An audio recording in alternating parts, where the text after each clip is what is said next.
పరిధిలో మిద్దెపల్లి గ్రామంలో చంద్రమ్మ అనే మహిళ వయసు 36 ఇయర్స్ ఉంటుంది. ఇద్దరు పిల్లలు 19 ఇయర్స్ చదువుతున్నారు. ఆమెను అతని దగ్గర పొందిన సుబ్రహ్మణ్యం అనే వ్యక్తి టూ వీలర్లో పక్కన నెడగట్టు విలేజ్లో మీకు రావాల్సిన డబ్బులు ఇప్పిస్తా అని చెప్పి మోటార్ బైక్ పై తీసుకెళ్ళి కనపడకుండా పోయాలని చెప్పేసి మాకు 31వ తారీఖు కంప్లైంట్ వచ్చింది. దాని మీద ఉమెన్ మిస్సింగ్ కేసు కట్టి పెద్ద సుబ్రహ్మణ్యం పరారులో ఉన్నాడు. సుబ్రహ్మణ్యం ఆచీకి అదే రోజు ఈవినింగ్ కనుక్కొని ఎస్ఐ వెళ్ళి పరిశీలిస్తే అతని టీషర్ట్ మీద అంత రక్తం పడి అనుమానాస్పదంగా ఉంటే వెంటనే ఇన్స్పెక్టర్ చెప్తే ఇన్స్పెక్టర్ వెంటనే సీట్కి వెళ్ళి వాళ్ళని విచారిస్తే వాడు ఆన్లైన్ బెట్టింగ్కి అలవాటు పడి ఆమె దగ్గర దాదాపు 2 లక్షల రూపాయల దాకా అప్పు చేసి ఆమె అప్పు అడుగుతూ ఉంటే దగ్గర బంధువు కాబట్టి అందరి దగ్గర పరువు ఇస్తుంది అనుకొని ఆమెను చంపాలనుకున్నాడు. చంపాలనుకొని అతని దగ్గర బంధువైన ప్రసాద్ ఫెడర్ నూర్ మొహమ్మద్తో ప్లాన్ చేసి తీసుకెళ్ళి అక్కడి నుంచి తీసుకెళ్ళి ఆన్ ది వే దారిలోనే మామిడి తోటలో రాడితో కొట్టి కొడలతో గుండు కోసి చంపి ఆ డెడ్ బాడీని బొలారో వెహికల్ చేసుకొని మొగలిఘాట్లో జగమర్ల క్రాస్లో వెళ్ళి పడేసినామని చెప్పి కన్ఫ్యూజ్ చేశాను. దాంతో ఇమ్మీడియట్గా ఇన్స్పెక్టర్ అండ్ టీం అంతా వెళ్ళి ఆ అడవిలోకి వెళ్ళి చెక్ చేస్తే ఆ డెడ్ బాడీని లెఫ్ట్ సైడ్ పడేసినారు. బట్ వాళ్ళు రైట్ సైడ్ తీసుకెళ్ళారు. రాత్రి జరిగితే బాడీ కనపడలేదు. మార్నింగ్ వచ్చిన తర్వాత లెఫ్ట్ సైడ్ వేయలేకపోతే అక్కడ డెడ్ బాడీ కనిపెట్టడం జరిపింది. క్లూ స్టింగ్ కనుక్కొని తీసుకొని చెప్పింది. దానికి ఆధార్ సేకరించడం జరిగింది. వాటి చెప్పిన ప్రకారం దాన్ని గొంతు కోసి ఆమె మృతదేహాన్ని గాయాలు తగ్గడం జరిగింది. వెంటనే దాన్ని మర్డర్ కేసు కాల్ఫర్ చేశాము. ఆ బుద్ధాన్ని అరెస్ట్ చేయడం జరిగింది. వారితో పాటు ఇద్దరు పాల్గొన్న వ్యక్తుల యొక్క ఆచూకీ కూడా మాకు లభ్యమైంది. వాళ్ళ కోసం టీమ్స్ పోయినాయి. వాళ్ళిద్దరినీ కూడా తొందరలోనే అరెస్ట్ చేస్తాము. దీనికి ఒకే ఒక కారణం ఏమంటే ఆన్లైన్ యాప్స్ ద్వారా గేమింగ్ ఆడి డబ్బులు పోగొట్టుకొని ఆ డబ్బులు తీర్చలేక దగ్గర బంధువైన ఆమెను హత్యకు పాల్పడ్డారు. ఇది జరిగింది. ఇంకా మిగిలిన ఇద్దరిని కూడా త్వరలోనే విదిన్ 24 అవర్స్లోనే పట్టుకొని రిమాండ్ జరుగుతుంది. సార్ ఆమెను ఎక్కడ హత్య చేశారు సార్? లింగాపురం మామిడి తోటలో హత్య చేశారు. మామిడి తోటలో సార్ నిందితుడికి ఆమెకి ఏమన్నా బంధుత్వం ఉంది. అక్రమ సంబంధం ద్వారా బంధుత్వం ఉంది. ఆమె మేనతో కూతురు. వయసులో అతని వయసు 23 సంవత్సరాలు, ఆ వయసు 36 సంవత్సరాలు. వరుసలు పిన్ అవుతారు. అంటే మొత్తం ఎంత అమౌంట్ తీసుకున్నాడు?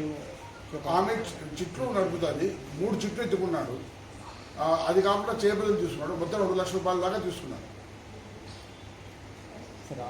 అత్యాచారం కూడా జరిగింది అంటున్నారు. లేదు, పిఎం సర్టిఫికేట్ డాక్టర్లు పిఎం పోస్ట్ మార్టం సర్టిఫికేట్ అన్నీ వస్తాయి కదా, అన్నీ వస్తుంది. ఆ రిపోర్ట్ ప్రకారం ఏదున్నా కూడా వచ్చిన రిపోర్ట్స్ ఆధారంగా చేస్తాము. ప్రైమరీకి ఇప్పటిదాకా మాకు తెలిసింది అటువంటిది ఏం లేదు. బట్ ఇప్పుడే పిఎం కూడా అయిపోయింది. ఆ పిఎం డాక్టర్ పరిశీలించి మిగిలిన కూడా పరిశీలిస్తాం. ఎందుకంటే పిన్ని కాబట్టి మేము అనుమానించట్లేదు. ఒకవేళ డాక్టర్ పిఎం సర్టిఫికేట్ వచ్చి మిగిలిన 2 ముద్దాయిలు పట్టుకుంటే మరింత డీటెయిల్స్ రావచ్చు. సార్ ఆ ఇద్దరిది ఏ ఊరు సార్? ఇద్దరు ముద్దాయిలు దగ్గర బంధువులే పక్కన లేసి పేర్లను డిస్పోజ్ చేస్తే వాళ్ళు అబ్స్కాండ్ అయిపోయే అవకాశం ఉంటుంది. సో ఇతనికి ఒకటికి ఇచ్చిందా వాళ్ళిద్దరికి కూడా ఏమైనా డబ్బులు ఇచ్చారు? ఏమన్నారు? అతను ఒకటే తీసుకున్నాడా? మిగిలిన ఇద్దరు వాళ్ళు కూడా ఏమైనా అప్పు చేస్తారు సార్ ఆమె దగ్గర? డెఫినెట్గా అందులో ఒక వ్యక్తి బొలార వెహికల్ తీసుకువచ్చి డెడ్ బాడీ వేసుకుని ఆ ఇద్దరు సహకారంతోనే అందులో ఉన్న ఒక వ్యక్తి రాడుతో కొట్టినాడు. ఇంకో వ్యక్తి కత్తిని తీస్తే ఆ కత్తితో ఇతను గుంజుకోవడం జరిగింది. ఆ ఇద్దరు ముద్దాయిలు కూడా ఏమైనా ఆమె దగ్గర అప్పున్నారా? ఆ సంబంధం లేదు. ఓన్లీ సుబ్రహ్మణ్యం వ్యక్తికే సంబంధం లేదు. సుబ్రహ్మణ్యం దగ్గర బంధువు ఒక వ్యక్తి, ఆ వ్యక్తి ఫ్రెండ్ ఇంకో అమ్మాయి. గతంలో వెళ్ళిపోయిన కేసులు ఉన్నాయి సార్. ఇంతవరకు కేసులు లేవు. పరిశీలించాలి. ఇంకా ఇద్దరు ముద్దాయిలు ఉన్నారు కదా, వాళ్ళతో పాటు వెహికల్ ఉందని తెలుసు. తొందర 24 అవర్స్లో మిగిలిన డీటెయిల్స్ కూడా కొద్ది సమాచారం ఉంది. మా టీమ్స్ ఉన్నాయి, వాళ్ళు కూడా అరెస్ట్ చేస్తాము. అది కూడా వెల్లడిస్తాం. సార్ చంద్రమ్మ బంధువులు నిందితులకి ఉరిశిక్ష కావాలని నేను ధర్నా చేశాను. దానిపైన ఏముంటుంది సార్? డెఫినెట్గా ఇందులో సాక్ష్యము ఎవిడెన్స్ ఉంది. ఎట్లా ఏమేమి ఎవిడెన్స్ ఉన్నాయంటే అతను కళ్ళతో ఊళ్ళో చాలామంది చూసేవాళ్ళు పోవడం. అలాగే అతను చంపినప్పుడు బ్లడ్ సెల్స్ కూడా విలువ పడ్డాయి.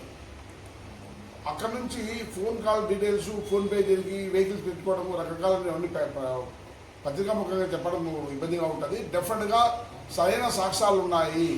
డెఫినెట్గా వాళ్ళకు శిక్ష పడేలాగా ప్రయత్నం చేస్తాము. శిక్ష పడుతుంది కూడా. సార్ ఎలాంటి శిక్షణ పడతారు సార్? యావజ్జీవికాల శిక్ష దగ్గర నుంచి కొన్ని కేసులు హ్యాంగింగ్ కూడా చేయొచ్చు. సార్ ముఖ్యంగా ఈ జగమర్ల ఈ గాంధీనగర్ ప్రాంతాల్లో ఈ నేరాలకు హాట్స్పాట్గా మారిపోయింది. దీనిపైన ఎలాంటి చర్యలు చేపట్టబోతున్నారు సార్? యాక్చువల్గా గత 2 ఇయర్స్లో జరిగిన ఒకే ఒక మర్డర్ బాడీ అక్కడ జంగిల్ కాబట్టి కొద్దిగా అసాంఘికంగా జరుగుతుంది. అప్పుడు వస్తే ఇంతవరకు ఏది పోలీస్ నోటీసులు రావడం కానీ చేయడం కానీ బెదిరించుకోలేదు. బట్ అక్కడ మాది నిరంతర పర్యవేక్షణ ఉంది. మొన్నటిదాకా కూడా ఒక చెక్ పోస్ట్ ఓపెన్ చేసి 2-3 సార్లు వచ్చి వెహికల్స్ యాక్సిడెంట్ కావడం, కోల్పోవడము ఇది అవుతుంది. అక్కడ ప్రతిరోజు కూడా మీరు అబ్జర్వ్ చేస్తే ఈవినింగ్ వెహికల్ చెకింగ్ జరుగుతుంది. నైట్ బీట్ చేసిన వాళ్ళు 5 to 6, 7 దాకా మొత్తం జంగిల్లో వెళ్ళి ఉన్నారా ఒకసారి గెస్ట్ జరుగుతూ ఉంటుంది.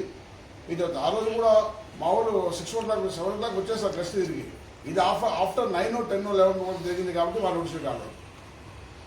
సార్ ఆన్లైన్ బెట్టింగ్ గురించి అని చెప్పండి సార్ యువతకు. ఆన్లైన్ బెట్టింగ్స్తోనే సగం జీవితాలు నాశ అవుతుందా? యువత అయితే ఆన్లైన్ బెట్టింగ్ దూరంగా ఉంటేనే వాళ్ళు, వాళ్ళ కుటుంబాలు, వ్యవస్థ బాగుంటుంది.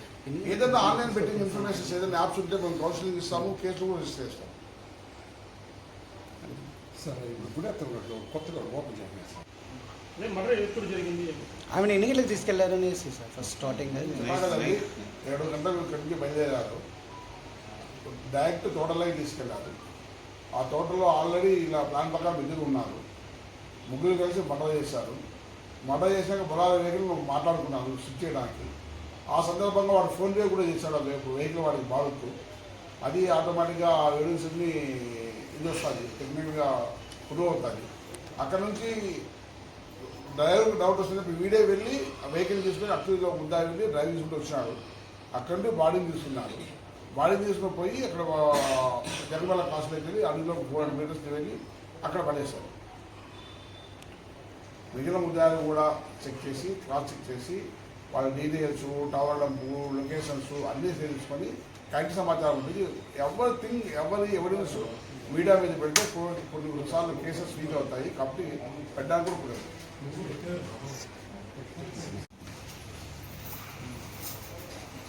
చాలా కొద్ది వెళ్ళిపోయాను.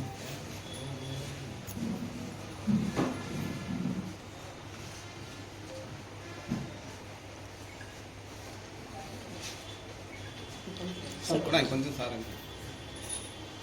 సార్ అబ్బాయి మధ్యలో పెట్టండి సార్. మధ్యలో